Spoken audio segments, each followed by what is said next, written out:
நேற்றும் இன்றும் என்றும் மாறா என் தேவனே, என்றென்றும் என்னை நடத்திடுவார். சொன்னதை செய்திடுவார், கைவிடவே மாட்டார், என்றும் உண்மையுள்ளவர்.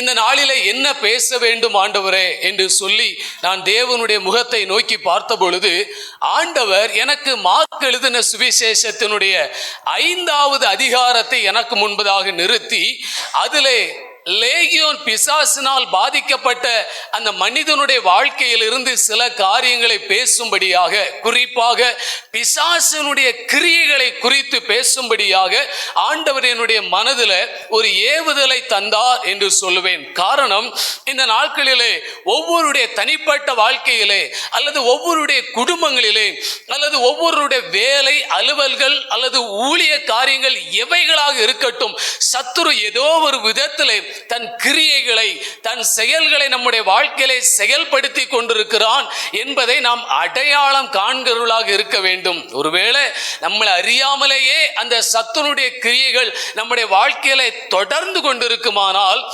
அதை இன்றைக்கு நாம் அடையாளம் கண்டு அதை முறியடிப்போதோடு மட்டுமல்ல, தொடர்ந்து சத்துரு நம்மை மேற்கொள்ளாதபடிக்கு தேவ பலத்தோடு நாம் வாழ்வதற்குரிய கிருபைகளை கர்த்தர் நமக்கு தருவாராக. நான் சத்துருவை எதிர்ப்பதில் எந்த அளவிற்கு பலனுடையவனாக இருக்கிறேன் என்பதை இன்றைக்கு நாம் நம்மை சற்று யோசித்து ஆராய்ந்து பார்க்க வேண்டியது அவசியம்.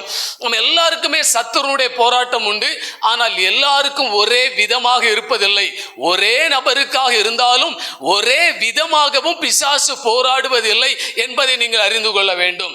நாம் தேவனால் முன்குறிக்கப்பட்டவர்களாக இருக்கிறபடியினாலே, ஆண்டவர் நம்மை நேசிக்கிறதினால் இன்றைக்கு இந்த வார்த்தைகளை உங்களோடு கூட பேசுகிறார் என்று சொல்லி நான் நம்புகிறேன். ஒருவேளை பலவிதமான இக்கட்டுகளை நெருக்கங்களை நீங்கள் சந்தித்து கொண்டிருக்கலாம், அல்லது வரும் நாட்களிலே கூட நீங்கள் இப்படிப்பட்ட உபத்திரவங்களுக்குள்ளே நெருக்கங்களுக்குள்ளே தள்ளப்பட போகிறதாய் கூட காணப்படலாம். எனக்கு இங்க திருவிழா நடக்க போகிறதுங்கிறதெல்லாம் எனக்கு தெரியாது, ஆனால் சத்துரு கிரியை செய்கிறான் என்பதை மாத்திரம் ஆண்டவர் எனக்கு தெளிவாய் பேசினபடியினால் இந்த வார்த்தைகளை கர்த்தர் இந்த நாளிலே உங்களோடு கூட பேசுவாராக. இன்றைக்கு காலையிலே நான் ஒரு சபைக்கு போயிருந்தேன். அங்கே போய் ஒரு ஆராதனை முடித்து விட்டு தான் நான் திரும்ப இங்கே வருகிறேன். அங்கே காலையிலே நான் அந்த ஆராதனை வேளையிலே போய் அட்டன் பண்ணி அவளோடு சேர்ந்து நான் ஆண்டவரை ஆராதித்து கொண்டிருக்கும் பொழுது ஆண்டவர் எனக்கு ஒரு தரிசனத்தை கொடுத்தார். அந்த தரிசனத்தில் ஒரு பையனை, ஒரு சின்ன பையனை, அந்த சபையில் உள்ள ஒரு பையனை காட்டி அவனுடைய ஹேர் ஸ்டைலை எனக்கு காண்பித்தார். அவனுடைய முடிகள் எல்லாம் முள்ளம்பன்றி போல ஒரு மாதிரி மனுஷ சாயலாகவே தெரியல, ஒரு மாதிரி வித்தியாசமாய் தெரிந்தான். எனக்கு புரியல, ஏன் ஆண்டவரே, எதற்காக இந்த பையனை நீர் எனக்கு காண்பிக்கிறீர்? அவனுடைய முகம் கொஞ்சம் விகாரமாக அகோரமாக வித்தியாசமாய் காணப்படுகிறது. அது எதற்கு என்று சொல்லி என்னால் புரிந்து கொள்ள முடியவில்லை. நான் ஏன் ஆண்டவரே அப்படின்னு கேட்டு இருக்கும்போது வாசி முடிச்சுட்டு அவங்க பாஸ்டர் பேசுகிறார். உங்க பாஸ்டர் அறிவிப்பு கொடுத்த மாதிரி அவங்க சர்ச்சில் அவங்க பாஸ்டர் பேசும்போது அந்த சபையில வந்திருக்கிற ஒரு அம்மாவின் இடத்துல அவர் பேசுகிறார். அந்த சகோதரனுடைய பெயரை சொல்லி, உங்கள் மகன் ஏன் இன்றைக்கு இங்கே வரவில்லை?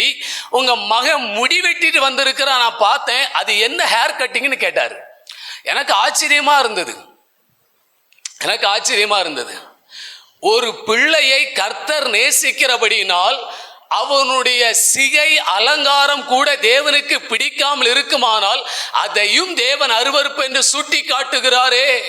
நம்ம நினைக்கிறோம் பைபிள் இருக்குது, மயிரை பின்னுதலினாலாவது இப்படியெல்லாம் அலங்கரிக்காதீங்க, தகுதியான வஸ்திரங்களினால் அலங்கரிங்க. சாத்தா எந்த விதத்துல வேணாலும் உங்க டைரக்ஷனை திருப்பி விட முடியும், உங்களை திருப்பி விட முடியும், எப்படி வேணாலும். நம்மை பொறுத்த வரைக்கும் அது சிறிய காரியம்தான். ஏன் அந்த பையனை குறித்து சொன்னாரோ, அந்த பையன் அவர் நேசிக்கிறார். உலகத்துல எவ்வளவு பேர் ஹேர் கட்டி வித்தியாசம் பண்ணிட்டு வராங்களே, அவர் ஹேர் கட்டு கொஞ்ச நாளா வித்தியாசமா தான் வச்சிட்டு இருந்தாரு, ராஜபிரியன். ஆமாவா இல்லையா? ஆனா பாஸ்டர் சொன்ன உடனே கீழ்ப்படிஞ்சிட்டார், சரி செய்து கொண்டார்.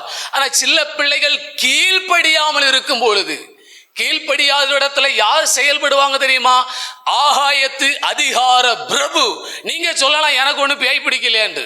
நோ, பைபிள் சொல்லுது, கீழ்ப்படியாமையின் பிள்ளைகளிடத்தில் கிரியை செய்கிற ஆகாயத்து அதிகார பிரபுவுக்கு ஏற்றபடி நடந்து கொண்டீர்களே. உங்க கேரக்டரை யார் மாத்துறா? இதை செய், இப்படி பண்ணு, இப்படி செய் அப்படின்னு சொல்றது யாருங்க? ஒரு சத்தம் வருதுல்ல, ஒரு தூண்டுதல் வருதுல்ல, எப்படி வருது? அப்படிதான் வருது. சத்துருவினால நான் ஆட்கொள்ளப்பட்டு, ஒருவேளை நம்ம நினைக்கலாம் பிசாசு ஆடுனாதான், அப்படி அல்ல. ஆடுற பிசாசு கண்டுபிடிச்சிடலாம், துரத்திடலாம்.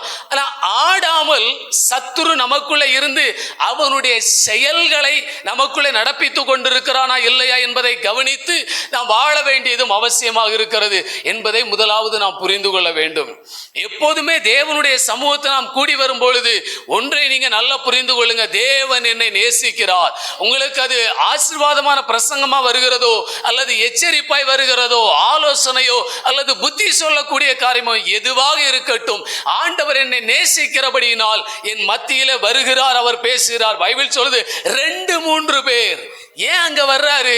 அந்த கூட்டத்தை விரும்புகிறாரு, அவளை நேசிக்கிறாரு, அதனாலதான் பேசுகிறாரு. 4 பேர் கூடி இருக்கிறோமோ 2 பேர் கூடி இருக்கிறோமோ, நான் அங்கே வருவேன் அப்படின்னு ஆண்டவர் சொன்னா அவர் வருவார், அவர் வருவார். அதான் சொன்ன, விடுவிக்கிறதற்காக இருக்கலாம் அல்லது என்னை எச்சரிக்கிறதற்காக இருக்கலாம், ஏதோ ஒரு விதத்தில் நம்மோடு கூட இடைபடுவதற்குத்தான் ஆண்டவர் இந்த இடத்துல வருகிறார் என்பதனால எந்த இடத்திலையும் அலட்சியம் இருக்கக்கூடாது. நமக்கு இங்க இன்டர்வல் டைம்லாம் கிடையாதுன்னு நான் பலமுறை சொல்லி இருக்கிறேன். காணிக்கை டைம்ங்கிறது இன்டர்வல் டைம் கிடையாதுமா. தவிர்க்க முடியாத சூழ்நிலை போங்க, தப்புன்னு நான் சொல்லல. ஆனால் முடிந்த வரைக்கும் நீங்க உங்களை பயபக்தியோடு தேவ சமூகத்துல காத்துக்கொள்வதற்கு முயற்சி பண்ணுங்க. நான் அப்படிதான் வளர்ந்தேன், அதனால நான் தைரியமா சொல்ல முடியும். அப்படிதான் நான் வளர்க்கப்பட்டேன். என்னுடைய மனதிலே அப்படிப்பட்ட காரியங்கள் இருக்கிறது. நேற்று அந்த சகோதரனோடு கூட பேசி கொண்டிருக்கும் பொழுது, அதாவது என்னுடைய மனதை அதிகமாக பாதிக்கக்கூடிய காரியங்களை குறித்து நான் சொன்னேன். அதுல ஒன்று ராப்போஜன் ஆராதனை. ரொம்ப பயப்படுவாங்க அந்த ஆராதனைக்கு, மிகவும் நடுங்குவேன் அந்த ஆராதனைக்கு. ஆனா சொன்ன சபைகளில் அதை ரொம்ப சர்வ சாதாரணமாக நடத்துகிறார்கள். சில இடத்துல செய்திக்கு இங்க சர்ச்சையா பரவாயில்ல, செய்தியை கொடுத்து முடிச்சுக்கிட்டு அந்த செய்தியில கொஞ்சம் ஒப்பு கொடுக்க வச்சுட்டு அது திருவிருந்துக்கு நம்ம ஆயத்தமாகிறோம். சில இடங்கள்ல கொடுத்து முடிச்சுட்டு அதை ஏதோ ஒரு வேலையை முடிக்கணுங்கிற மாதிரி கொடுத்து முடிச்சுட்டு தான் செய்திக்கே கொடுப்பாங்க. எனக்கு அதுல சுத்தமா விருப்பம் கிடையாதுங்க. இயேசு கிறிஸ்துனுடைய இரத்தத்திற்கும் சரீரத்தில் இருக்கிற மேன்மை எவ்வளவு பெரியது, எவ்வளவு பயத்தோடு அதை செய்யணும், எவ்வளவு நடுக்கத்தோடு அந்த பந்தியில நம்ம ஆசரிக்க வேண்டும் தெரியலையே. அவர் சொன்னார், எனக்கு நான் இப்பதான் இந்த சர்ச்சை தான் முதல்ல வந்திருக்கிறேன். எனக்கு நான் சொன்ன, உங்களுக்கே தெரியாதுன்னா இதை தெரியாத விசுவாசிகள் எவ்வளவு பேர் இருப்பார்கள். நான் ஒரு முறை ஒரு பாஸ்டர்ட்ட பேசும்போது சொன்னேன், உங்க பாஸ்டர்ட்ட இல்லை, வேற ஒரு பாஸ்டர்ட்ட பேசும்போது சொன்னேன், ராப்போஜன ஆராதனை மட்டும் செப்பரேட்டா நடத்தினா நல்லா இருக்குமே அப்படின்னு. அது தனித்து நடத்த வேண்டியது, அதில் அவிசுவாசிகள் கலந்திருக்க வேண்டாம். யார் யாரெல்லாம் ஞானஸ்தானம் எடுத்தார்களோ அவர்களை வைத்து மாத்திரம் நம்ம நடத்த நல்லா இருக்குமே. அப்ப அவங்களுக்கு சொல்லிக் கொடுக்க வேண்டிய நிறைய காரியங்களை சொல்லிக் கொடுக்கலாமே. அவர்கள் தேவனுக்காய் அர்ப்பணிக்கும்படி அவருடைய பொறுப்பை நாம் உணர்த்த முடியுமே. வரமாட்டாங்க பிரதர். அப்புறம் ஏன் முக்குனீங்க? வரமாட்டாங்க பிரதர் அப்படின்ட்டார். சரி ஓகே அப்படின்னு சொல்லி நானும் விட்டுட்டேன். நீங்க வருவீங்களா? அங்க பிடிச்சி இங்க பிடிச்சி எங்கிட்ட வந்துட்டேற, நீங்க வருவீங்களா? வருவீங்களா? எப்போ? 1 மாசம் வருவீங்களோ? நான் ரட்சிக்கப்பட்ட சபையில இன்னைக்கு வர அப்படிதாங்க நடந்துட்டு இருக்குது. காலையில சண்டே சர்வீஸ் முடிச்சு விட்டுருவாங்க, சாயங்காலம் ராபோஜன் ஆராதனைக்குன்னு தனியா நாங்க கூடுவோம். அந்த ஆராதனையே 2 மணி நேரம் நடக்கும். காலையில சர்வீஸ் 3 மணி நேரம். எங்க பாஸ்டருக்கு அவர் எண்ட்லெஸ், போயிட்டே இருப்பார், டைமுக்கே முடிக்க மாட்டாரு. சாயங்காலம் ராபோஜன் ஆராதனையும் தனியா தான் நடத்துவாங்க. அப்படியெல்லாம் நாங்கள் பழக்க வைக்கப்பட்டதுனால தான் அதனுடைய அருமை மேன்மை என்னங்கிறத புரிந்து கொள்ள முடிகிறது. அதனால சில நேரங்கள் இந்த மாதிரி இருந்தால் நல்லா இருக்குமே அப்படின்னு சொல்லுகிறது உண்டு. அதற்காக நான் சொல்லுகிறேன், தேவனை நாம் கனப்படுத்த வேண்டியவர்கள். ஒவ்வொரு காரியத்திலையும் நாம் கனப்படுத்தும்படி கடமைப்பட்டிருக்கிறோம். சரி, வசனத்துக்குள்ளே நாம் வரலாம். மார்க் எழுதின சுவிசேஷம் 5வது அதிகாரத்தை திருப்பிக் கொள்ளுங்க. 1 - 5 வரை உள்ள வசனங்களை வாசிக்கலாம்.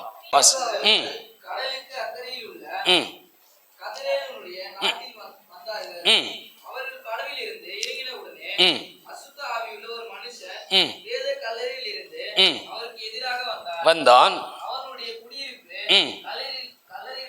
கல்லறைகளிலே இருந்தது, அவனை சங்கிலிகளினாலும் கட்ட ஒருவனாலும் கூடாதிருந்தது.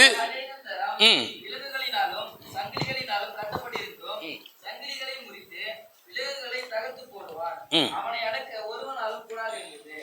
அவன் எப்பொழுதும் இரவும் பகலும் மலைகளிலும் கல்லறைகளிலும் இருந்து கூக்குரலிட்டு கல்லுகளினாலே தன்னை காயப்படுத்திக் கொண்டிருந்தான். இந்த லேகியோன் என்கிற பிசாசு பிடித்திருந்த மனிதன் எப்படிப்பட்டவனாக இருந்தான் என்று சொல்லி வேதத்திலே இங்கே தெளிவாக எழுதப்பட்டிருக்கிறது. சாத்தான் ஒரு மனிதனுக்குள்ளே புகுந்த உடனேயே அவன் என்ன நினைக்கிறானோ அதை செயல்படுத்தும்படியாக அந்த மனிதனை ஏவி விடுகிறான். அது அவனை காயப்படுத்தும் என்பது அவனுக்கு தெரியாது. கல்லுகளினால் என்ன செய்தானாம்? தன்னையே காயப்படுத்தி கொண்டிருந்தான். சங்கிலிகளினாலே கட்ட நினைத்தால் என்ன பண்ணுகிறான்? அவைகளை உடைத்து போடுகிறான். சங்கிலிகளையே உடைக்கக்கூடிய அளவில் அந்த பிசாசுனுடைய பலன் அவனுக்குள்ளே கிரியை செய்து கொண்டிருந்தது. சாத்தானுக்கும் வல்லமை உண்டு, சாத்தானுக்கும் வல்லமை உண்டு. அவன் தந்திரம் உள்ளவன், அவன் ஏமாற்றுகிறவன். இப்படியெல்லாம் பல விதங்களிலே வேதத்திலே பிசாசுனுடைய காரியங்களை குறித்து சொல்லப்பட்டிருக்கிறது. சத்துரு இப்படியெல்லாம் கிரியை செய்கிறவன் என்பதை ஆண்டவர் அறிந்திருந்தபடியினால்தான் 1 யோவான் 3வது அதிகாரம் அதனுடைய 8வது வசனத்துல ஆண்டவர் சொன்னார் பாருங்க. அப்போஸ்தலன் யோவானை கொண்டு எழுதுகிறார். என்ன சொல்லுகிறார்? பாவம் செய்கிறவன் பிசாசினால் உண்டாயிருக்கிறான். ஏனெனில் பிசாசானவன் ஆதி முதல் பாவம் செய்கிறான். பிசாசுடைய கிரியைகளை அழிக்கும்படிக்கு தேவனுடைய குமாரன் வெளிப்பட்டார் என்று எழுதப்பட்டிருக்கிறது. சாத்தான் நம்மை தவறு செய்ய தூண்டுகிறவன், நம்மை பாவம் செய்யும்படியாய் தூண்டி விடுகிறவன். ஏதோ ஒரு விதத்திலே மனிதனுக்கு விரோதமாகவோ தேவனுக்கு விரோதமாகவோ நம்மை பாவம் செய்ய வைக்க வேண்டும் என்பது அவனுடைய பிரதானமான ஒரு செயல்பாடாக இருக்கிறது. வேதம் சொல்லுகிறது அவனுடைய கிரியைகளை அழிப்பதற்காக அவர் வந்தார் என்று. என்ன அவன் கிரியை? பாவம் செய்ய தூண்டுகிறானே அந்த கிரியை. நம்முடைய வாழ்க்கையில சாத்தான் நம்மை தவறு செய்வதற்கு தூண்டி கொண்டே இருக்கிறானே. ஆனால் நான் செய்ய வேண்டியது என்ன? இயேசு என்ன செய்தாரோ அதையே நாமும் செய்ய வேண்டும். நாம் தூண்டப்படுகிறோமா பாவம் செய்வதற்கு? எல்லாருக்கும் அந்த தூண்டுதல் வரும், இல்லைன்னு சொல்ல முடியாது. ஆனால் அதற்கே நான் விட்டு கொடுத்து போய்விடக்கூடாது. அங்கே வெட்டி எறியணும், அந்த கிரியைகளை அழித்து விட வேண்டும். அப்படிதான் சொல்லப்பட்டிருக்கிறது. அவன் வேலை தூண்டி விடுவது. யூதாசை அவன் என்ன செய்தானாம்? காட்டி கொடுக்கும்படி அவன் இருதயத்தை தூண்டின பின்பு அப்படின்னு எழுதப்பட்டிருக்கிறது. தேவனுக்கு விரோதமான காரியங்களை செய்யும்படி சத்துரு நம்மை தூண்டி விடுகிறான்.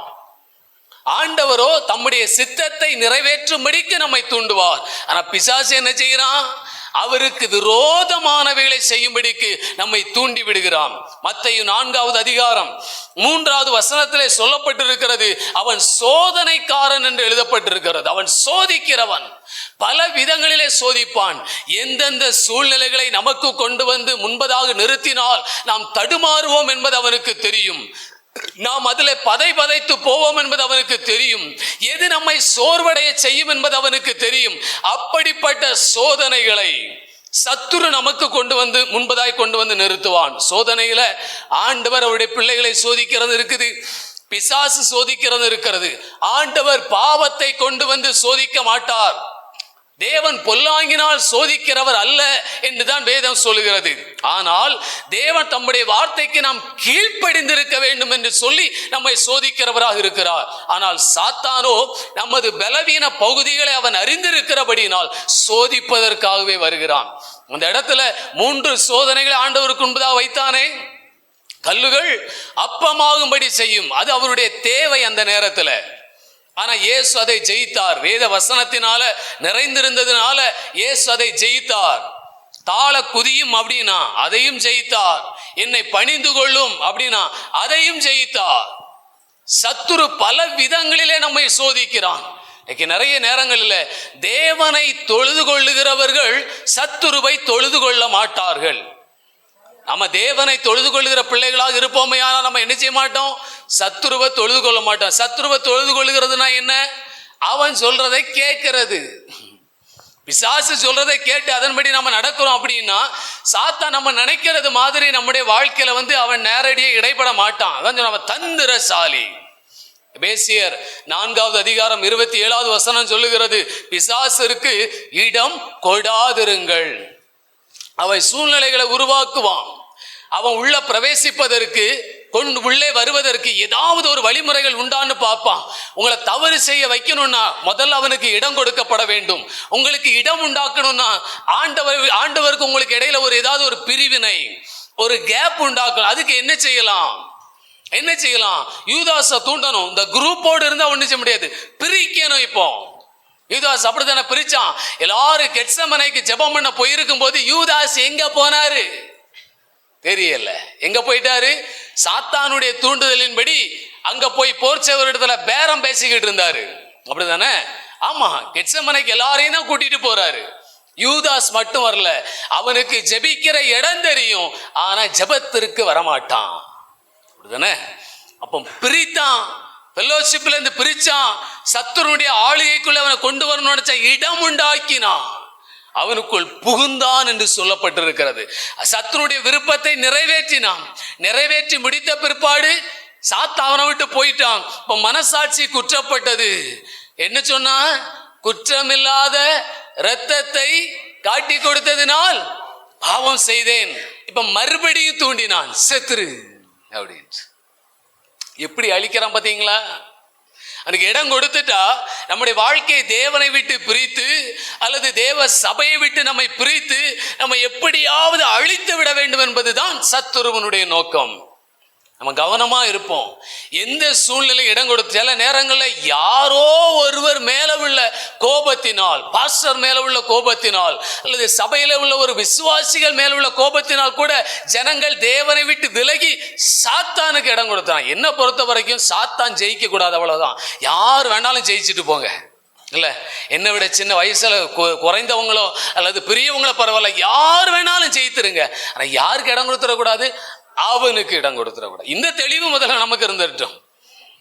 ஏன்னா இது டெம்பரரி ஆனதுதான் நமக்கு இந்த உலகத்துல. என்னன்றைக்கு நம்ம இங்க என்ன செய்ய போறது இல்ல, இருக்க போறது இல்ல. 30 வெள்ளிக்காசு எவ்வளவு நாளைக்கு அவனு உபயோகப்பட்டு இருக்கும்? இருந்திருந்தா தெரியாது, சில நாட்கள்ல போயிருக்கும். ஆனா ஒவ்வொரு நாளும் 3.5 வருடங்கள் நடத்தினவரையே மறக்க வச்சுட்டானே. 3 வருஷம் நடத்தினவரை மறக்க வைத்து வெறும் ஆஃப்டர் ஆல் 30 வெள்ளிக்காசுக்காக அவரை காட்டு கொடுக்கும்படி அவனுடைய மனக்கண்களை குருடாக்கி யூதாசை தூண்டினான். ஆனால் யூதாசை தூண்டினான் என்று சொல்வதை விட யூதாசையே தூண்டினான். ஆனால் ஏன்னா 3 வருஷம் இயேசுவோடு இருந்தால்ல. அப்ப நம்ம எல்லாம் யோசித்து பாருங்க, சத்துரு ஏதோ ஒரு விதத்துல அல்லது ஏதோ ஒரு வகையில நம்முடைய வாழ்க்கையில செயல்படுகிறானா? கொஞ்சம் கவனமா இருப்போம். அவனுக்கு இடம் கொடுக்கிறோன்னா அந்த திறப்புகள் எல்லாம் அடைப்போம், அதையெல்லாம் சரிப்படுத்துவோம், எல்லா காரியம் நம்முடைய வாழ்க்கையில மாற்றிக்கொள்ளுவோம். இன்னைக்கு நான் வந்தவர்களுக்காக நான் ஆண்டவருக்கு நன்றி செலுத்துகிறேன். உங்களுடைய வாழ்க்கையில தெளிவடைய வேண்டிய எல்லா இடங்களையும் நீங்க தெளிவடைஞ்சிருங்க. இயேசு கிறிஸ்துவினுடைய ஊழியத்தை குறித்து நீங்க வாசித்தீங்கன்னா, குறிப்பா மார்க்கு சுவிசேஷத்துல வாசித்தீங்கன்னா அதுலதான் நிறைய அற்புதங்களை அவர் எழுதி வச்சிருக்கிறாரு. அதுல நீங்க வாசித்தீங்கன்னா அழகா ஒரு விஷயம் அப்படியே கோர்வையா சொல்லப்பட்டுட்டே போயிருக்கும். இயேசு பிசாசை துரத்தினார், இயேசு பிசாசை துரத்தினார், இயேசு பிசாசை துரத்தினார். இது அப்படியே கொஞ்சம் இமேஜின் பண்ணி பாருங்க. துரத்தினார் துரத்தினார் துரத்தினார். அப்ப அவர் முன்னேறிக்கிட்டே இருந்தாரு. அப்படியே அவருடைய ஊழியம் வளர்ந்துகிட்டே இருக்குது, பெருகிக்கிட்டே இருக்கிறாரு. இறுதியில கொல்கதா வரைக்கும் துரத்தினாரு, தலையை நசுக்கினார். நீங்க துரத்திக்கிட்டே இருக்கும். நான் அவனை துரத்துதான் என் நெல்கைகள் விரிவாக்கப்படும். எவ்வளவு தந்திரசாலியா இருக்கட்டும், சோதனைக்காரனா இருக்கட்டும், கர்த்தர் நமக்கு அதற்குரிய கிருபைகளை தருவார். நாம் அதற்கு ஏற்றபடியா இருக்கிறோமா என்பதை பார்த்துக்கொள்ளும். ஒருவேளை நமக்குள்ள ஏதாவது விதத்துல சத்துரு கிரியை செய்யறானான்னு பார்க்கணும். இங்க சங்கீதத்தை கேட்டீங்கல்ல, பரிசோதனை செய்வதற்காக ஆராய்ந்து பாரும், ஆராய்ந்து பாரும், எப்படி இருக்கிறேன்னு ஆராய்ந்து பாரு, என் வழிகளை நீர் அறிந்து கொள்ளும் ஆண்டவரே. அப்படி வாழ ஆரம்பிச்சிட்டோம் அப்படின்னா சத்துருடைய கிரிகள் எங்கேயாவது நமக்குள்ள இருக்கிறாங்கிற கண்டுபிடிச்சுக்கிட்டு தேவ சத்தம் கேட்டு நம்ம அதை நேர் வழியா நம்ம நடந்து போய் விட முடியும். இதுல எந்த வித பிரச்சனையும் இருக்காது. யோவான் எழுதின சுவிசேஷம் 8வது அதிகாரம் 44வது வசனத்துல ஆண்டவர் சொல்லுகிறார், அவனை மனுஷ கொலை பாதகன் என்று சொல்லி. பிசாசை குறித்து ஆண்டவர் பேசும்போது அங்கே சொல்லுகிறார், அவன் யார்? அவன் மனுஷ கொலை பாதகன். அவனை அழிக்கணும். அவனை பொறுத்த வரைக்கும் அதுதான். யோவான் 10:10 அப்படி எழுதப்பட்டு, அவன் திருடன், திருடவும் கொல்லவும் அழிக்கவுமே வருகிறானே அன்றி வேறு ஒன்றுக்கும் வரான். என்ன திருடுறான், என்ன அழிக்கிறான் இல்ல, என்ன என்ன திருடிட்டான் நம்ம கிட்ட இருந்து? நீங்க எதையாவது இழந்திருக்கீங்களா? பிசாசிட்ட ஏதாவது நீங்க இழந்திருக்கீங்களா? பறி கொடுத்திருக்கீங்களா? சொல்லுங்க. இஸ்ரவேல் மக்கள் 40 வருஷத்தை இழந்தார்கள். 1-2 வருஷம் இல்ல, சுருக்கமா சொல்ல போனா லைஃபையே இழந்தாங்க. சாத்தான், நான் சொன்னல, சாத்தான் திருடுகிறவன் 1.25 மணி நேரத்தை திருடிட்டான். நம்ம வாழ்க்கையில் எவ்வளவு நேரத்தை அப்படி திருடப்பட்டு இருக்கும் யோசித்து பாருங்க. திருடன், அவனுக்கு தெரியும் எப்படி திருடணும், என்ன அலுவல்களை கொடுத்து திருடணும், என்ன விதத்துல திருடணும். அவன் வேலையே திருடுறதுதான். நம்மை பொறுத்த வரையில நமக்கு நேரம் போவது என்பது, நேரம் நமக்கு விலையேற பெற்றதாக இன்னும் தெரியல. எப்போ தெரியும் தெரியுமா? நமக்கும் சாவுக்கும் ஒரு அடி இருக்கும்போது தான் தெரியும் நம்முடைய வாழ்க்கையினுடைய நேரத்தினுடைய அருமை எவ்வளவு, அதை எவ்வளவு சாத்தான் திருடி இருக்கிறாங்கிறது அப்பதான் நமக்கு தெரியும். அன்னைக்கு ஓடிக்கிட்டே இருப்போம், கண் போன போக்குல கால் போகட்டும், மனம் போன போக்குல போகட்டும் அப்படின்னு வாழ்க்கை போய்கிட்டே இருக்கும். அது தேவனுக்கு பிரியமா போச்சுன்னா நல்லது, தேவ சித்தத்தின்படி போச்சுன்னா நல்லது, தேவனோடு போனால் மிகவும் நல்லது. ஏனோக்கை போல, நோவாவை போல அவரோடு போய்கிட்டு இருந்தா ரொம்ப நல்லது. ஆனால் அவரை விட்டு போனால் அல்லது அவர் இல்லாமல் போய் கொண்டிருந்தால் வாழ்க்கையில எந்த பயனும் இல்லையே. எவ்வளவு திருடி இருக்கிறான் நம்முடைய வாழ்க்கையில. ஆண்டவருக்காய் ஊழியம் செய்ய வேண்டிய நேரத்தை, உங்கள் வேத வாசிப்பு நேரத்தை யோசித்து பாருங்க. நீங்க எப்படி எல்லாம் சத்துருவுக்கு இடம் கொடுத்திருக்கிறீர்கள் என்று நான் சொல்லுகிறேன். இப்படிதான் கொஞ்சம் கொஞ்சமா தான் உள்ள வரும். ஜெபிக்க மனம் இல்லாம ஆகும். யாரோ ஒருவர் மேல திடீர்னு காரணம் இல்லாமல் ஒரு கோபம் வரும். இதெல்லாம் சத்துருடைய கிரியை தான். ஏன்னா தேவன் நம்மை சமாதானமா இருக்கும்படி அழைச்சிருக்கிறார். யாரு கூடயும் சண்டை போடுறதுக்கு ஒன்றும் கூப்பிடல. தேவன் நம்ம எதற்கு அழைத்திருக்கிறார்? சமாதானமா இருக்கும்படிக்கு அழைத்திருக்கிறார். அப்ப பவுல் சொல்லுகிறாரு, நாங்கள் ஒப்புரவாகுதலில் ஊழியத்தை செய்கிறோம். யாராவது பிரச்சனையில சண்டை போட்டு இருந்தாலும் நாங்கள் ஒப்புரவாகுங்கள் என்று தான் சொல்லுகிறோம். அதுதான் நம்ம செய்ய வேண்டியவர்கள். அதுதான். ஆனா சத்துருவுக்கு நம்ம இடம் கொடுத்து, நம்ம ஜெபக்குறைவுக்குள்ளே தள்ளப்பட்டு, வேத வாசிப்பு குறைவுக்குள்ளே வந்து, நம்ம ஆண்டவரை விட்டு கொஞ்சம் தூரம் இருந்துகிட்டு நம்ம என்ன நினைக்கிறோம்? கோபம் வரும், எரிச்சல் வரும், சண்டை வரும், எல்லா காரியங்களுமே வரும். ஏன்? அது சத்துருவனுடைய கிரியை தான். நீங்க ஒத்துக்கொண்டாலும் சரி, ஒத்துக்கொள்ளலனாலும் சரி, அவன் தூண்டுகிறவன். இப்படிதான் சத்துரு நம்முடைய வாழ்க்கையில செயல்பட்டு நம்முடைய குடும்பத்தினுடைய சமாதானத்தை கெடுக்கிறான், நம்முடைய குடும்பத்தினுடைய நிம்மதியை கெடுக்கிறான், பிரிவினைகளை உண்டாக்குகிறான். ஆண்டவரோடு இசைஞ்சிட்டா, ஆண்டவரோடு இணைஞ்சிட்டா அங்க எல்லாம் சமாதானம் ஆகிடும். ஓகே, குறைவுகள் வரும், குடும்பத்துல குறைவுகள் வராமலாம் இருக்காது. சரி, ஓகே ஓகே, 1-2 வார்த்தையில எல்லாம் சரியாயிரும். இல்லைன்னா இங்க இருந்து ஒரு வார்த்தை போகும்போது அங்க இருந்து 4 வார்த்தைகள் வரும். ஏன்? தேவ பிரசனம் இல்லாதபடியினால், தேவ பிரசனம் அற்று போன ஒரு நிலைமையில இருக்கிறபடியினால் சத்துருவுக்கு எந்த விதத்தை நாம் இடம் கொடுத்து விட வேண்டாம். அவன் திருடன் என்பதை நம்முடைய வாழ்க்கையில நாம் அறிந்தவர்களாய் செயல்படுவோம். எபேசியருக்கு எழுதின நிருபம் 6வது அதிகாரம் அதனுடைய 11வது வசனத்துல என்ன சொல்லப்பட்டிருக்கிறது பாருங்க. எபேசியர் 6:11, நீங்கள் பிசாசின் தந்திரங்களோடு எதிர்த்து நிற்க திராணி உள்ளவர்களாகும்படிக்கு தேவனுடைய, அப்ப சத்துருவனுடைய தந்திரங்களை எதிர்ப்பதற்கு தேவன் அதற்குரிய கிருபைகளை வச்சிருக்கிறாரு, அதற்குரிய வல்லமை நமக்கு வச்சிருக்கிறாரு. அவனுடைய தந்திரம் என்ன? நீங்க பிசாசி தந்திரங்களோடு அப்படின்னு சொல்றாரு. அவன் தந்திரம் என்ன? அவன் தந்திரம் தான் என்ன? கொரிந்தியருக்கு பவுல் எழுதும்போது சொல்கிறார் பாருங்க. 2 கொரிந்தியர் 2வது அதிகாரம் 11வது வசனம்.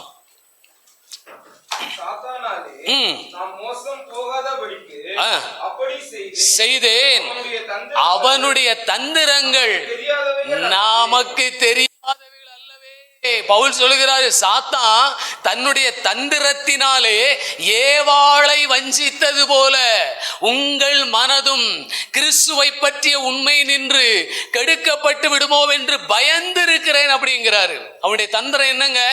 கிறிஸ்துவை பற்றிய உண்மையிலிருந்து நம்மை விலக்குவது, தேவனுக்காக உண்மையாக வாழ்வதிலிருந்து நம்மை விலக்குவது. இதுதான் சத்துருடைய மிகப்பெரிய தந்திரம். உங்களை உண்மையிலிருந்து விலக்கிட்டா போதுங்க, அதுதான் அவனுக்கு வேணும். உங்களை உண்மையா ஜெபிக்க விடக்கூடாது, உண்மையா கிறிஸ்துவுக்காய் வாழ விடக்கூடாது, உண்மையா தேவ சித்தத்துக்கு உங்களை அர்ப்பணிக்க விடக்கூடாது, எப்படியாவது உங்களை திசை திருப்பி விட்டுறணும். அதுதான் சாத்தானுடைய ஒரே நோக்கம். அவனுடைய தந்திரங்களை புரிஞ்சுக்கிட்டீங்களா? அந்த தந்திரத்தை மேற்கொள்றதுக்கு தான் அவர் சொல்கிறார், தேவனுடைய சர்வாயுத வர்க்கத்தை. அந்த 6:10 எழுதும்போது சொன்னாரு, கர்த்தரிலும் அவருடைய சத்துவத்தின் வல்லமையிலும் பலப்படுங்கள். அப்ப நீங்க சத்துருவை மேற்கொள்ள முடியும். நம்ம எவ்வளவு அந்த சத்துவத்தின் வல்லமையில பலப்பட்டு இருக்கிறோம். கர்த்தருடைய சத்துவத்தின் வல்லமையில பலப்படுவதற்கு நம்ம எவ்வளவு ஒப்பு கொடுத்துருக்கோம். எவ்வளவு நேரம் நீங்க தேவ சமூகத்தில் உட்கார்ந்திருந்த அந்த பலனை பெற்றுக்கொள்கிறீங்க. தேவ பலன் இல்லாம உங்களால பிசாச ஒரு அடி கூட நீங்க நவுத்த முடியாது, துரத்த முடியாது, மேற்கொள்ள முடியாது. திரும்ப திரும்ப அந்த போராட்டம், திரும்ப திரும்ப அந்த பிரச்சனை, திரும்ப திரும்ப அந்த சூழ்நிலைகள் நம்முடைய வாழ்க்கையில மோதி அடிப்பதனுடைய காரணம் என்ன? நான் பலவீனன் என்பதை சாத்தான் அடையாளம் கொண்டபடியினால நமக்கு இன்றைக்கு அவசியம் தேவனுடைய பலன், கர்த்தருடைய சத்துவத்தின் பலன். இயேசு ஆரம்பம் முதற்கொண்டே சத்துருவை ஜெயித்து வாழ்கிறவராக காணப்பட்டார். தன்னுடைய தந்திரத்தினாலே ஏவாளை வஞ்சித்தானா. ஏவாள் வஞ்சிக்கப்படும் போது எப்படி இருந்தாங்க? தேவ மகிமையினால் மூடப்பட்டு இருந்தாங்க, அப்படிதானே? அப்படி தேவ மகிமையினால் மூடப்பட்டு இருந்த ஏவாளையே சத்துரு தன்னுடைய தந்திரத்தினால் வஞ்சித்தானால், இன்றைக்கு நாம் எவ்வளவு கவனமாக இருக்க வேண்டும். நமக்கு இருக்கிற இந்த கிருபை போதுமா? இந்த வல்லமை போதுமா? இந்த அபிஷேகம் போதுமா? இந்த ஆராதனை போதுமா? இந்த அர்ப்பணம் போதுமா? இந்த ஜெபம் போதுமா? இந்த பைபிள் ரீடிங் போதுமா? இந்த உபவாச வாழ்க்கை போதுமா? ஒன்றும் போதாது. அப்ப ஏன் அதெல்லாம் இன்க்ரீஸ் பண்ணல? அப்ப ஏன் அடுத்தடுத்து அதில் நாம் வளர்ந்து வரவில்லை? சாத்தான் ஜெயிச்சுக்கிட்டே இருக்கிறான். அவன் புதிய புதிய யுக்திகளை கையாளுகிறான். புதிய புதிய முறைகளிலே டெக்னாலஜி வளரும் போது அதை எப்படி தேவ பிள்ளைகளுக்கு எதிராக திருப்பி அதில் அவர்களை வீழ்த்தலாம் என்று சொல்லி அவன் வேலை பார்த்துட்டு இருக்கிறான். அப்ப வல்லமை பெருகணும்ல, சத்துருவுக்கு தெரியணுங்க.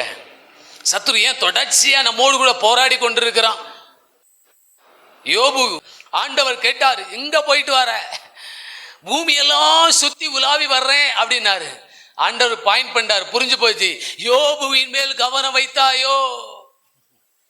எல்லாருக்கும் பிரச்சனை வரலையே, நமக்கு மட்டும் ஏன் சுத்தி சுத்தி பிரச்சனை வருது? நம்ம நினைக்கிறோம்ல, நான் நினைக்கிறது உண்டு. உண்மையா தானே ஓடுறோம், உத்தமமா தானே ஊழியம் செய்கிறோம். சில காரியங்கள் மற்றவருடைய பார்வைகளுக்கு எதிர்மறையா இருக்கிறது.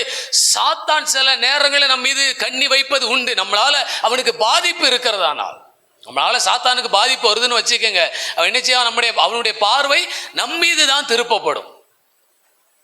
கேட்டாரு, யோபுவின் மேல கவனம் வைத்தாயோ? அவன் சொல்றான், அவன் சும்மாவா தேவனுக்கு பயந்து நடக்கிறான். எப்படி பேசுறான் பாருங்க. விருதாவாகவா தேவனுக்கு பயந்து நடக்கிறான்? நீர் அவனையும் அவனுக்கு உண்டானவைகளையும் வேலி அடைக்கவில்லையோ? இவன் எவ்வளவோ ட்ரை பண்ணாம இருந்திருப்பான். எத்தனை வருஷத்துல ட்ரை பண்ணிட்டான், ஒன்றும் பண்ண முடியல. இன்னும் ஒரு முயற்சி பண்ணி பார்ப்போமே, வேலையை எடுக்க சொல்லி பார்ப்போமே, பிள்ளைகளை அழிக்க சொல்லி பார்ப்போமே, சுத்தி இருக்கிற சிநேகிதர்களை விரோதியாக்கி பார்ப்போமே. நடந்துதான் நடக்கலையா? இதுக்கு முன்னாடி சத்ரு சோதிக்காமல் இருந்திருப்பான். யோபு சோதித்தான், நெருங்க முடியல கிட்ட. ஒவ்வொரு நாளும் தன்னை தேவ சமூகத்தில் நிறுத்தி நிறுத்தி நிறுத்தி வாழ்கிற மனிதனால கிட்ட போக முடியல. தேவ பாதுகாப்பு வர இருந்தது. ஒரு உயிரோடு இருக்கிறார். வாயிலிருந்து விசுவாச வார்த்தைகளும் உறுதியான வார்த்தைகளும் தான் வந்துகிட்டே இருந்தது யோபுவுக்கு. சாத்தானால ஒன்றும் பண்ண முடியல. யோபு இன்னும் வளர்ச்சி அடைந்தான், இன்னும் வெளிப்பாடுகளை பெற்றுக்கொண்டான். ஆண்டவர் கூட தீர்க்க தரிசனமாய் அறிக்கக்கூடிய கிருபையுள்ள ஒரு மனிதனாகத்தான் மாறினானே தவிர, தேவனை முகமுகமாய் தரிசிக்கிற மனிதனாகத்தான் மாறினானே தவிர, சத்துரு அங்கே ஜெயிக்கவில்லை.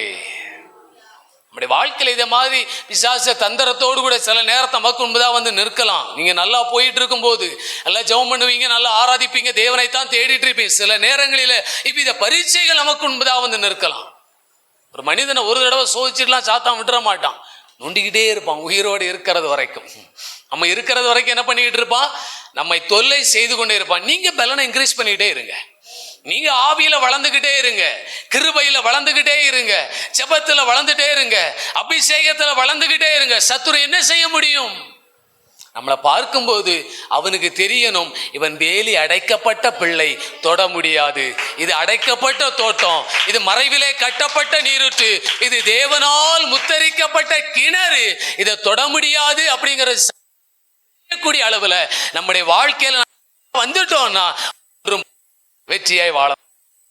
அப்போஸ்தலனாகிய பவுலை பார்க்கும் பொழுதும் சாத்தான் நடுங்கிறவனாக, அவன் பெயரை கேட்கும் போது கூட நடுங்கிறவனாய் காணப்பட்டான். அப்போஸ்தலனாகிய பவுலினாலே பாதாளமே நடுங்கக்கூடிய அளவுல அவ்வளவு தேவ வல்லமை நிறைந்த ஒரு மனிதன். சரீரத்துல பலவீனம் தான், அற்பமா எண்ணப்பட்ட மனிதன் தான். என்ன சொல்லுகிறாரு? எல்லாரும் துடைத்து போடுகிற கந்தையை போல எண்ணப்படுகிறான். ஆனா அந்த கந்தையை பார்க்கும் போதுதான் சாத்தான் பயந்தான். ஒரு முறை வட இந்தியாவில் இருந்து ஒரு குடும்பம் சென்னைக்கு ஜெபத்திற்காய் வந்தார்கள். ஒரு இருளின் ஆவி, ஒரு பிசாசு அந்த குடும்பத்தை பிடித்து கொண்டது. வீட்டுக்குள்ள போனா அப்படியே ஒரு கருத்த உருவம், நேச்சுரலா அப்படியே மாமிச கண்களால பார்க்கலாம், கருத்த உருவம் அந்த வீட்டுக்குள்ள போய் அங்க அட்டகாசம் பண்ணிட்டு யாராலும் அங்க நிம்மதியா இருக்கவே முடியவில்லை. அப்ப அங்க ஒரு சின்ன பையன் இருந்தான். எவ்வளவு நாளா எங்களை வேதனைப்படுத்திக்கிட்டு செய்யறதுக்கு, நீ எப்பதான் போவ அப்படின்னு சொன்ன உடனே அந்த பிசாசு சொல்லிச்சுதான், சென்னையில தினகரன் ஒரு ஊழியக்காரர் இருக்கிறாரு, அவரு சொன்னா போயிரும் அப்படின்னுச்சுதான். அவங்களுக்கு தெரியாது, சென்னை தெரியும், அவர் தினகரன் எங்க இருக்கிறாருன்னு தெரியாது. அப்போ பைபிள் சொசைட்டியை கான்டாக்ட் பண்ணி அவங்க போய் விசாரிச்சு, இப்படி சென்னையில இப்படி ஒரு ஊழியக்காரர் இருக்கிறார். ஆமா, சாத்தான் கூட அட்ரஸ் சொல்றான் பாருங்க, பேர்லாம் சொல்றான், அவருக்கு சொன்னாதான் போவேன் அப்படிங்கிறான். அப்போ போய் அட்ரஸ் எல்லாம் கொடுத்து நேராக அனுப்பி விட்ட உடனே டீச்சர் தினகரனை பார்க்குறக்கு வந்திருக்கிறாங்க. என்ன விஷயமா நீங்கள் பார்க்க வந்திருக்கிறீங்க அப்படின்னு கேட்டால் அவங்க இந்த சம்பவத்தை எல்லாம் சொல்கிறாங்க. இப்படி எங்கள் வீட்டில் இருக்க முடியவில்லை, பிசாசனுடைய போராட்டமாக இருக்குது, நீங்கள் சொன்னாதான் போவேன்னு சொல்கிறான் அப்படின்ட்டு. எவ்வளோ நல்ல பேய் பாருங்க, நான் போவேன், அதுக்கு வழியும் சொல்லுது பாருங்க, யார் சொன்னால் போவேன்னு. அது சின்ன பிள்ளை மாதிரி அடம் பிடிச்சிருக்குது, இவர் சொன்னாதான் போவோம் அப்படின்ட்டு. அப்படியான்னு கேட்டுக்கிட்டு அவர் போல, அங்கெல்லாம் போல, இங்க இருந்தே ஜெபம் பண்ணாரு. இயேசுவி நாம்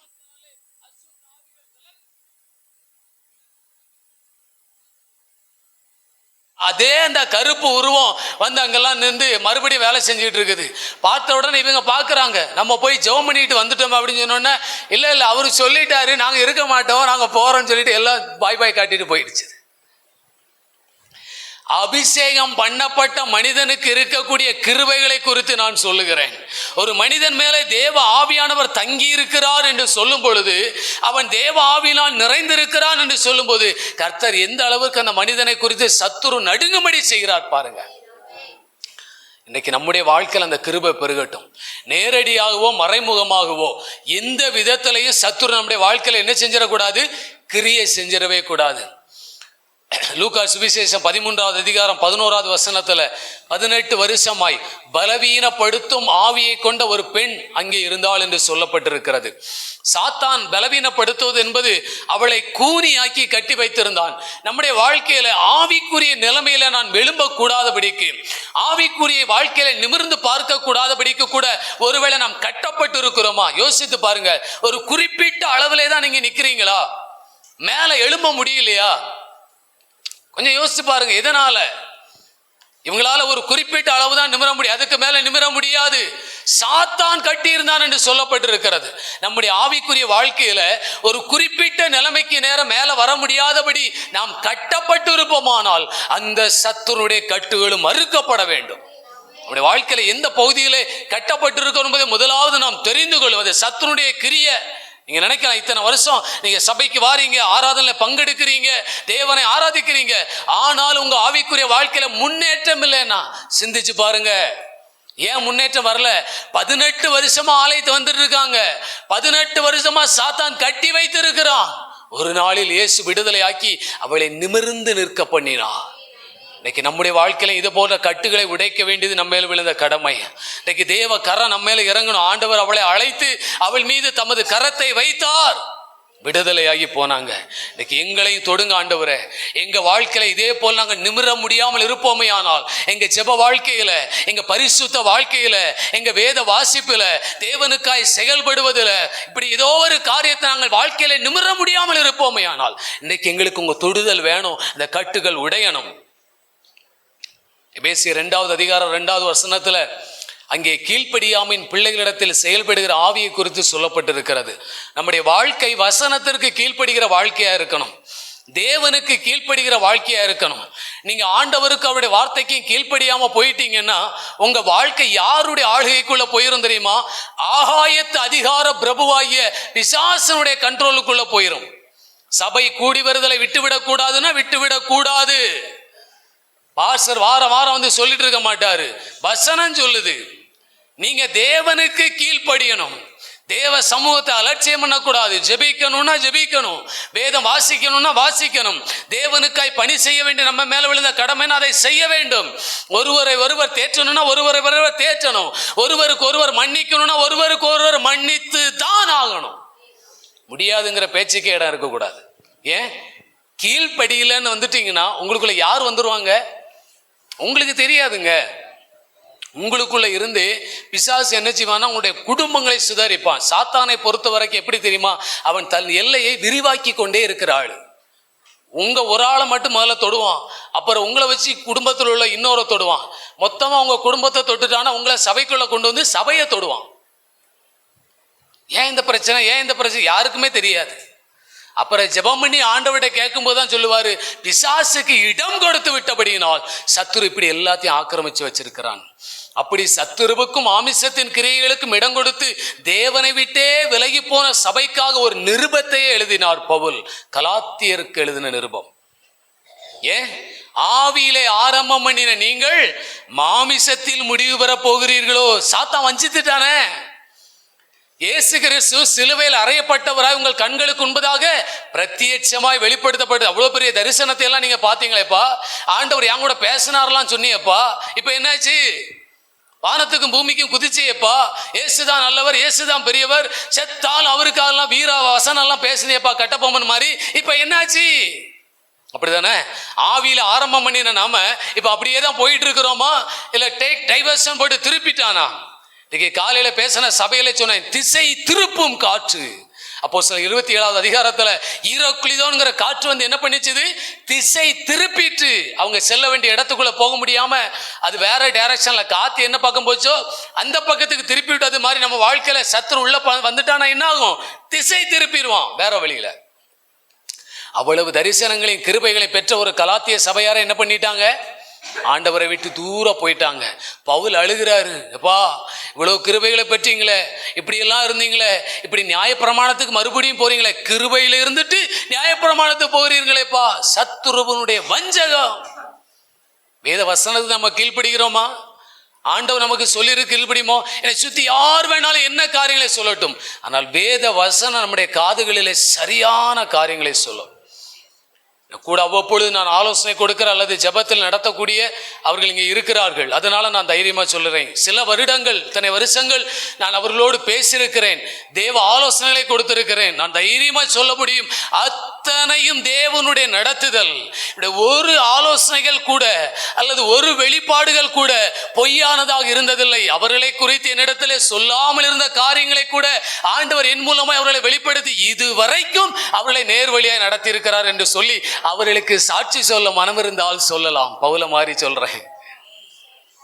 இவங்க மட்டும் இல்ல, என் கூட இணைந்து செயல்படுகிற யாருக்காக இருந்தாலும் நான் அதை தான், ஆண்டவரே நீங்க என்ன சொல்லுகிறீங்க? சிலர் சொன்னாங்க, இவர்களுக்காக ஏன் நீங்க ரிஸ்க் எடுக்கிறீங்க?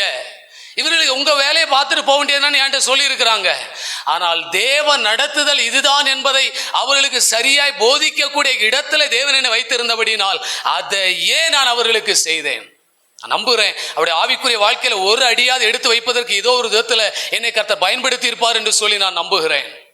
அவ எந்த இடத்துல இருந்திருந்தாலும் சரி, ஒரு முறை நான் சொல்லி இருக்கிறேன், ஏதோ வேறொரு பகுதியில இருந்து வேலை செஞ்சுட்டு இருந்தேன், திருச்சி பக்கத்து இடத்துல வேலை செஞ்சுட்டு இருந்தேன். அப்ப என்னோடு கூட உள்ள ஒரு சகோதரனை குறித்து ராத்திரியில உள்ள ஜெபம் பண்ண முடியலன்னு சொல்லிட்டு மொட்டை மாடியில போய் ஜெபம் பண்ணிட்டு இருந்தேன். முழங்கால் படியிட்டு ஜெபிக்க முடியல, பயங்கர போராட்டம் அந்த நேரத்தில். அப்போ அப்படியே அங்கேயுமா அந்த மொட்டை மாடியில் நடந்து ஜெபம் பண்ணிட்டு இருக்கும்போது அந்த ஒரு நபரை எனக்கு காண்பித்து, இவருக்காக ஜெபம் பண்ணு, இவருடைய காரியங்கள் சரிப்படுத்தப்படட்டும் என்று சொல்லி ஆவியானவரோடு பேசினார். இப்படி எல்லா விதங்களிலும் அவர்கள் தவறி போகாதபடி, திசை மாறாதபடி தேவனிடம் திருப்புவதற்கும் ஆலோசனை கொடுப்பதற்கும் ஜெபிப்பதற்கும் தேவன் என்னை பயன்படுத்த ஒரே ஒரு காரியத்தை சொல்வேன். இதுல நான் யாரும் சொல்லல, அவர் எனக்கு சொன்ன எல்லாவற்றுக்கும் கீழ்ப்படிந்தேன். அதனால பவுல் சொன்னது மாதிரி சொல்லலாம், தேவன் எனக்கு கொடுத்த ஆலோசனைகளில் ஒன்றை நான் மறைத்து வைக்காமல் எல்லாவற்றையும் அவர்களுக்கு சொல்லி இருக்கிறேன். அதனால எனக்கு கிடைச்சது என்ன தெரியுமா? நீங்க ஏன் அவர்களுக்காக ரிஸ்க் எடுக்க வேண்டும்? நீங்க ஏன் அவர்களுக்கு அந்த காரியங்களை செய்ய வேண்டும்? ஊழியரை சொல்லி இருக்கிறார், நீங்க உங்க வேலையை பார்த்துருப்போங்க, விட்டுட்டு போயிட முடியுமா? தேவன் நம்மை நம்பி சிலரை தந்திருக்கும் போது என்ன பொறுத்தவரைக்கும் என்ன தெரியுமாங்க, ஒரு ஆடா இருந்தாலும் சிங்கத்தினுடையத்துல உயிர் இருக்கிற வரைக்கும் போராடுவேன், யார் என்ன சொன்னாலும் கேட்க மாட்டேன். ஏன்னா தாவீதுக்கு தான் தெரியும் அந்த ஆடை தந்தவர் தேவன். என்னை நம்பி ஒரு 4 பேரை கொடுத்துருக்காங்களா, 4 பேரையும் காப்பாற்றுவேன், அவ்வளவுதான். நீர் எனக்கு தந்தவர்களில் ஒருவரையும் நான் இழந்து போகவில்லை. எவ்வளவு நாள் கொடுத்திருக்கிறாரோ அவ்வளவு, எவ்வளவு நாள் எனக்கு அதுக்கான காரியங்களை வச்சிருக்கிறாரோ அவ்வளவு நாள். பட் அது யாருக்கும் தெரியாது. மற்றவங்களுக்கு என்ன நினைச்சிருப்பாங்க, அவ்வளவு ஆடு மந்தையில் இருக்குது, அந்த ஒரு ஆடுக்காக ஏன் ரிஸ்க் எடுக்கிற? அதுவும் தேவன் தந்தது. உங்களுக்கு ஒரு விஷயம் தெரியுமா, ஒரு ஆடுக்கு மதிப்பு இல்லைன்னா 99 ஆடுக்கும் மதிப்பு கிடையாது. தெரியுமா உங்களுக்கு? விளங்கலையா? இப்ப நான் சொல்றேன் பாருங்க, நீங்க 1 லட்சம் ரூபா பேங்க்ல டெபாசிட் பண்ண கொண்டு போறீங்க, உங்களிடத்துல எவ்வளவுதான் இருக்குது? 99,099 ரூபாய் தான் இருக்குது, 1 ரூபா குறையுது. உங்க பேங்க் டெபாசிட்ல 1 லட்சம் போடுவானா? 1 ரூபாய் இல்லைன்னா கண்ட்ராக்டரே பஸ் டிக்கெட்டை கிளிக்கிறதுக்கு யோசிக்கிறார். நம்மகிட்ட இருந்து அதிகமாக வாங்கிக்கிடுவாரு, சில்லறை எல்லாம் அப்புறம் தர்றேன்ட்டு. ஆனால் அவரு டிக்கெட்டை கிளிக்கணும்னா கண்ட்ராக்டர் வரல போல இருக்கு. இன்னைக்கு நம்மகிட்ட இருந்து டிக்கெட் கிளிக்கணும்னா அந்த 1 ரூபாயினுடைய மதிப்பை பாருங்க. அதே தாங்க ஒரு ஆடுக்கும். 99 ஆடுகளை விட்டு நான் அவரை ஃபாலோ பண்றேங்க. 99 ஆடுகளை விட்டு காணாமல் போன ஒன்றை தேடி திரியானோ அப்படிங்கிறார். எங்க பாஸ்டர்கிட்ட சில நேரங்களில் நான் நிறைய விதண்டாவாதம்னு சொல்றதுக்குள்ள, நான் வசனத்துல கொஞ்சம் தள்ளுனாருன்னு நான் கேட்பேன், பேசுவேன்.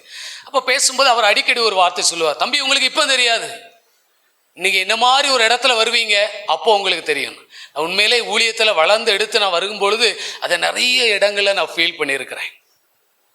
இப்போ உங்களுக்கு தெரியாது, ஆனா நீங்க ஒரு நாள் ஒரு இடத்துல நீங்க வருவீங்க பாருங்க, அன்னைக்கு உங்களுக்கு கீழே ஒரு 4 பேரை தருவாரு பாருங்க, அப்போ உங்களுக்கு தெரியும் அப்படிம்பாரு. அப்படிதானே? நீங்க உங்க பிள்ளைங்கிட்ட சொல்லுவீங்க, உனக்கு இப்போ தெரியாதுடா அப்பா அம்மாவோட கஷ்டம், அப்பா அம்மாவோட சூழ்நிலை சொல்றீங்கல்ல, சேம் அதே மாதிரி தான் ஒரு ஊழியனுடைய காரியம் என்பது அதுதான். இப்ப தெரியாது, ஒரு இடத்துல நான் வந்து நிற்கும் போது தான் தெரியும். ஆனா ஒரே ஒரு காரியங்க, நான் எல்லா விதத்திலையும் கீழ்ப்படிந்திருக்கடி. ஏன்னா சத்துரு எனக்குள்ளே கிரியை செய்வதற்கு நான் விடுவது இல்லை. சத்துரு எந்த விதத்திலையும் செயல்படுவதற்கு நான் விடாதபடி நம்மை காத்துக்கொள்ள கர்த்தர் நமக்கு உதவி செய்வாராக. பவுல் தேவ ஆவியினால் நிறைந்திருந்த மனிதன். அப்போஸ்தலர் 10:38 சொல்லுகிறது, இயேசு பரிசுத்த ஆவியினாலும் வல்லமையினால் நிறைந்திருந்தார். அதனால பிசாசின் வல்லமையில் அகப்பட்ட எல்லாரையும் விடுவிக்கிறவராய் சுற்றித் இருந்தார். வெளிப்படுத்தின விசேஷம் 12:11 சொல்லுகிறது, ஆட்டுக்குட்டியின் இரத்தத்தினாலும் தங்களுடைய சாட்சியின் வசனத்தினாலும் என்ன பண்ணாங்க, அவனை ஜெயித்தார்கள் அப்படின்னு சொல்லப்பட்டிருக்கிறது. பிசாசை ஜெயிப்பதற்கு நமக்கு இயேசுவின் ரத்தம், இன்னொன்று அவருடைய சாட்சியின் வசனம், அவருடைய வார்த்தையை கொண்டு நாம் சத்துருவை ஜெயிக்க முடியும். இன்னொன்று தேவனுடைய ஆவியினால் நாம் நிறைந்திருக்கும் பொழுது, தேவ பலத்தினால் இடைகட்டப்பட்டவர்களாக இருக்கும் பொழுதுதான் கர்த்தர் நமக்கு உதவி செய்வார். அதை தான் அப்போஸ்தலனாகிய பவுல் ரோமருக்கு நிருபம் எழுதும்போது சொல்லுகிறார். 16வது அதிகாரம் 19-20 வசனங்களில், சமாதானத்தின் தேவன் சாத்தானை என்ன செய்வாரு, சீக்கிரமாய் உங்கள் கால்களின் கீழே நசுக்கி போடுவாராக. ஆண்டவர் நம்மோடு கூட இருக்கும் பொழுது, அவரோடு கூட ஒரு சமாதானமான ஒரு வாழ்க்கை நாம் நடத்தப்படும் பொழுது, நம்முடைய வாழ்க்கையில எந்த விதத்துல எப்படி பிசாசு கிரியை செய்தாலும் அவன் கிரியைகளை அழிப்பதற்காக வந்தவர் நம்மையும் தம்முடைய ஆவியினால் நிரப்பி அவைகளை அழித்து நடத்த போதுமானவராக இருக்கிறார். எந்த சத்துரு செயல்படட்டுங்க, எந்த ஆவியை செயல்படட்டும், என்ன வேணாலும் வெளியில செஞ்சுட்டு இருக்கட்டும், என்ன பூஜைகள் வேணாலும் பண்ணட்டும், என்ன திருவிழாக்கள் வேணாலும் நடத்தட்டும், அந்த ஆவியை சில நேரங்கள் அப்படியே அலையும். ஏதாவது விதத்துல யாரையாவது வஞ்சிக்கலாமா, யாரையாவது மேற்கொள்ளலாமா, யாருடைய குடும்பத்தையாவது கெடுத்துடலாமா, தடை பண்ணிடலாமா, இவர்களை வளர விடாதபடி நிறுத்தலாமா? நான் தைரியமா சொல்லுகிறேன், நீங்க இந்த நாட்களில் உங்களை கர்த்தருக்குள்ளே பலப்படுத்திக் கொள்ளுங்க. தேவ ஆவிலாம் நிரப்ப. ஏதோ அபிஷேக கூட்டத்தில் மட்டும்தான் ஆண்டவர் அபிஷேகத்தை ஊற்றுவார் நினைச்சிடாதீங்க. ஒவ்வொரு நாளும் தேவ ஆவிலாம் நிரம்புங்க. ஒவ்வொரு ஆராதனையிலையும் நிரப்பப்படுங்க. வார்த்தைகள் பிரசங்கிக்கப்படும் பொழுது அதை அப்படியே ரிசீவ் பண்ணுங்க, நீங்க பெற்றுக்கொள்ளுங்க. உங்க இருதயத்திற்குள்ள வைத்து இந்த வசனத்தின்படியே என்னை நிரப்புங்க ஆண்டவரே, இந்த வார்த்தையின்படியே என்னை நடத்துங்க ஆண்டவரே சொல்லும் போது தேவனுடைய கிருபை உங்களுக்குள்ளே பெருகிட்டே இருக்கும். உடனே நீங்க உணர முடியாது. ஒருவேளை உடனே உங்களால் அதை உணர முடியாம இருக்கலாம். ஆனா உங்க வாழ்க்கையில ஒவ்வொரு நாளும் நீங்கள் ஒவ்வொரு அடி எடுத்து வைக்க வைக்க அந்த பலன் உங்க வாழ்க்கையில நீங்க வெளிப்படுவதை பார்க்க முடியும். இன்றைக்கு நம்ம ஆகாரத்தை போடுவது இன்னொரு நாளிலே பலன் கொடுக்கும் என்று சொல்லப்பட்டு இருக்கிறது போல, நீங்க தேவ சமூகத்தில் உட்கார்ந்து பலனடைய வரும் நாட்களிலே அது உங்களை சத்துருவை மேற்கொள்ளக்கூடிய திராணி உடையவர்களாய் உங்களை நிறுத்தும். கேட்கலாமா ஆண்டவரிடத்துல, என்னை நிரப்புங்க ஆண்டவர். எல்லாரும் முழங்கால் படியிடுங்க பார்க்கலாம். தேவ சமூகத்தில் அப்படியே முழங்கால் படிக்கிட்டு, ஆண்டவரே எனக்கு உதவி செய்வீராக. இன்றைக்கு உடைய தொடுதல் எனக்கு வேண்டும் ஆண்டவரே. உடைய கரம் என்னை தொடுவதாக, உமது அன்பின் பரிசுத்த கரம் என்னை தொடுவதாக. கண்களை மூடி தேவனை நோக்கி பாருங்க. முதலாவது உங்களுடைய குறைவுகளுக்காய் தேவனிடத்தில் அறிக்கையிடுங்க. ஆண்டவரே எனக்கு உதவி செய்யும், ஆண்டவரே எனக்கு உதவி செய்யும். எவ்வளவோ குறைவுள்ள மனுஷன் தான் நான், எவ்வளவோ குறைவுள்ள மனுஷி தான் நான். என் வாழ்க்கையில எத்தனையோ இடங்களிலே பிசாசுக்கு நான் இடம் கொடுத்திருக்கிறேன் ஆண்டவரே. ஒரு மனிதனை முக்கியப்படுத்தி உம்மை நான் அலட்சியம் பண்ணியிருக்கிறேன் ஆண்டவரே. கிறிஸ்துவை நோக்கி பார்க்காமல் ஆண்டவரே உலகத்துல வேறு ஏதோ ஒரு காரியங்களை நான் முக்கியப்படுத்தின நேரங்கள் உண்டு. என்னை மன்னியும் ஆண்டவரே.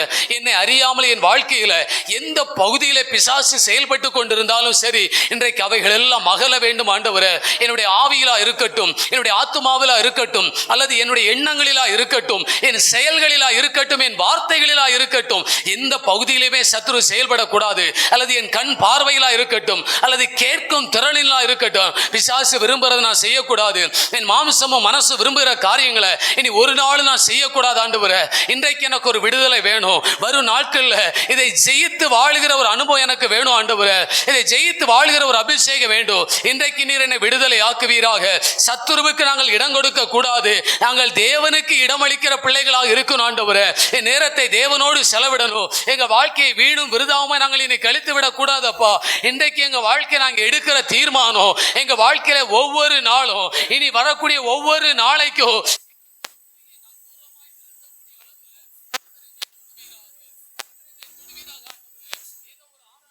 கலந்து கொண்டு ஒரு செய்தியை கேட்டு ஒப்பு கொடுத்தோம் என்பதாக அல்ல. இது எங்களுடைய வாழ்க்கையில ஒரு திருப்பு முனை உண்டாக்குற நாள். எனக்கும் சத்துருவுக்கு இடையில ஒரு பெரிய ஒரு முற்றுப்புள்ளியை வைக்கிற ஒரு நாள். இனி இவனை நெருங்க முடியாது, இனி இந்த மகளை நெருங்க முடியாது. அவனை சுற்றில் ஒரு வேலி இருக்கிறது, அவனை சுற்றில் ஒரு பாதுகாப்பு இருக்கிறது, ஒரு விசேஷித்த கிருபை இருக்குது, ஒரு விசேஷித்த அபிஷேகம் இருக்கிறது. எந்த விதத்திலையும் யார்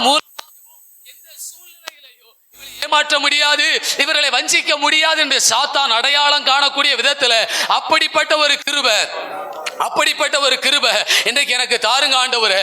பவுலையும் அறிவேன், இயேசுவையும் அறிவேன் என்று சொன்னது போல எங்க வாழ்க்கை அப்படி மாறணும் ஆண்டவரே. எங்களுக்கு அந்த கிருபையை தாருங்க, கிருபையை தாருங்க ஆண்டவரே. ஆமென் ஆமென் ஆமென் ஆமென் ஆமென் ஆண்டவரே. அந்த கிருபையுடைய பிள்ளைகள் மேல ஊற்றுங்க. விசுவாசிக்கலாம் நடக்கும் அடையாளங்கள் என்று சொன்னாரே, அந்த விசுவாசத்தின் ஆவியை ஊற்றுங்க. பிசாசை துரத்துவார்கள் என்று சொன்னது போல என் வாழ்க்கையில எனக்கு எதிராய் திட்டமிடுகிற, என்னை அழிப்பதற்காக, என்னை வீழ்த்துவதற்காக, என்னை பின்மாற்றத்துக்குள்ளே கொண்டு போவதற்காக, என் குடும்பங்களை சிதைப்பதற்காக, என் ஊழிய பாதைகளுக்கு எதிராய், என் தனிப்பட்ட ஆவிக்குரிய வாழ்க்கைக்கு எதிராய் சாத்தான் போடுகிற எல்லா திட்டங்களும் அபத்தமாகட்டும் இயேசுவின் நாமத்தில். அகித்தோப்பேலின் ஆலோசனை அபத்தமாகட்டும் என்று தாவீது சொன்ன மாத்திரத்தில் அந்த வார்த்தையில ஒரு வல்லமை இருந்தது போல இன்றைக்கு நாங்கள் இயேசுவின் நாமத்தில் கட்டளையிடுகிறோம். எங்க வாழ்க்கைக்கு எதிராக செயல்படுகிற எல்லா அசுத்த ஆவியின் கிரியைகளும் இயேசுவின் நாமத்தில் செயல் இழந்து போகட்டும். சொல்லுங்க, நீங்க ஜெபியுங்க. வாய்களை திறந்து விடுதலையோடு ஆண்டவரை மகிமைப்படுத்துங்க. விடுதலையோடு ஆண்டவரை துதிங்க. கட்டப்பட்டவர்களாக அல்ல, விடுதலையோடு கர்த்தரை மகிமைப்படுத்துங்க. விடுதலையோடு கர்த்தரை மகிமைப்படுத்துங்க. இறங்குங்கப்பா, இறங்குங்கப்பா, இறங்குங்கப்பா. உமது பிள்ளைகள் ஒவ்வொரு மேலையும் இன்றைக்கு நம்முடைய ஆவியை நீர் ஊற்றுவீராக. இன்றைக்கு நீர் நம்முடைய ஆவியை ஊற்றுவீராக. சாத்தான் ஜெயிக்க கூடாது, பிசாசு ஜெயிக்க கூடாது. ஹல்லேலூயா, ஹல்லேலூயா. யாருடைய யாரிடத்துல மனஸ்தாபம் வேண்டாம். யாரோட மனஸ்தாபம் வைக்காதீங்க. ஒப்புரவாயிருங்க, மன்னிங்க. கர்த்தருடைய நாம மகிமைப்படட்டும். நமக்கு ஒரே எதிரி சாத்தான் மட்டும்தான், எந்த மனிதனும் கிடையாது. ஒரே எதிரி சத்துரு மாத்திரமே. அவனை மேற்கொள்கிற பல, அந்த சத்துவத்தின் பல இன்னைக்கு எங்களுக்குள்ள இறங்குவதாக. Thank you lord, thank you lord, thank you lord. என் பாத்திரம் நிரம்பி வழிகிறது என்று தாவீது சொன்னது போல என் பாத்திரம் இன்றைக்கு நிரம்பி வெளியேட்டும். ஆண்டவரே, எங்களுக்கு எதிராக இருக்கிற போராட்டத்தை பாருங்கப்பா. இந்த கிருபையை வச்சு என்னால ஒண்ணும் பண்ண முடியல. இந்த அபிஷேகத்தை வச்சு என்ன மேற்கொள்ள முடியல. எனக்கு இது பெருகணும், இந்த அபிஷேகம் பெருகணும், இந்த கிருபைகள் பெருகணும், இந்த வல்லமை பெருகணும்.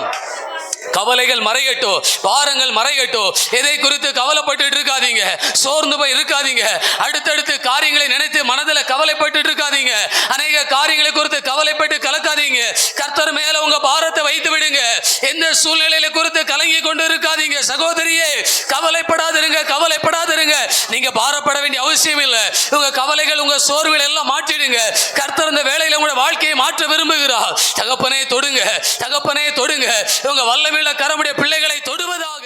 அக்கினியாய் இறங்கிடுமே, அக்னிநாவாக அமர்ந்திடுமே, பெரும் காற்றாக கண்களை மூடி கை தட்டி ஜீவ நதியாக பாய்ந்திடுமே.